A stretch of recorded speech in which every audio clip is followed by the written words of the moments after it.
किसी ने क्या खूब कहा है। अरे कहा होगा, तू अपना काम करना।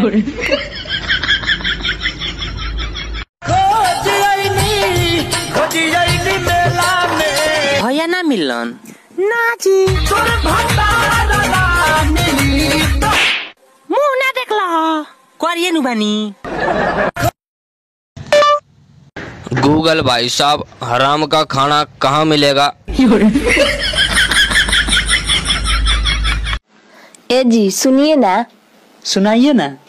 1000 रुपये के एक जूती खरीद दीजिए ना। 1000 रुपया के? चल तैयार होक। मार्केट मंदिर मंदिर पर चप्पल जूता के कमी थोड़ी होला, जो नीमन लागी पहन के चलो।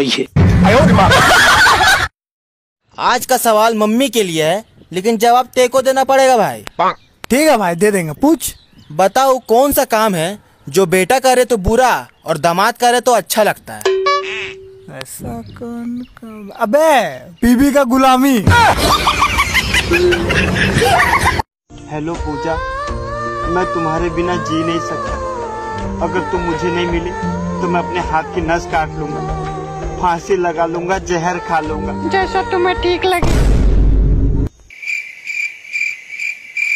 पूजा भी कैंसिल।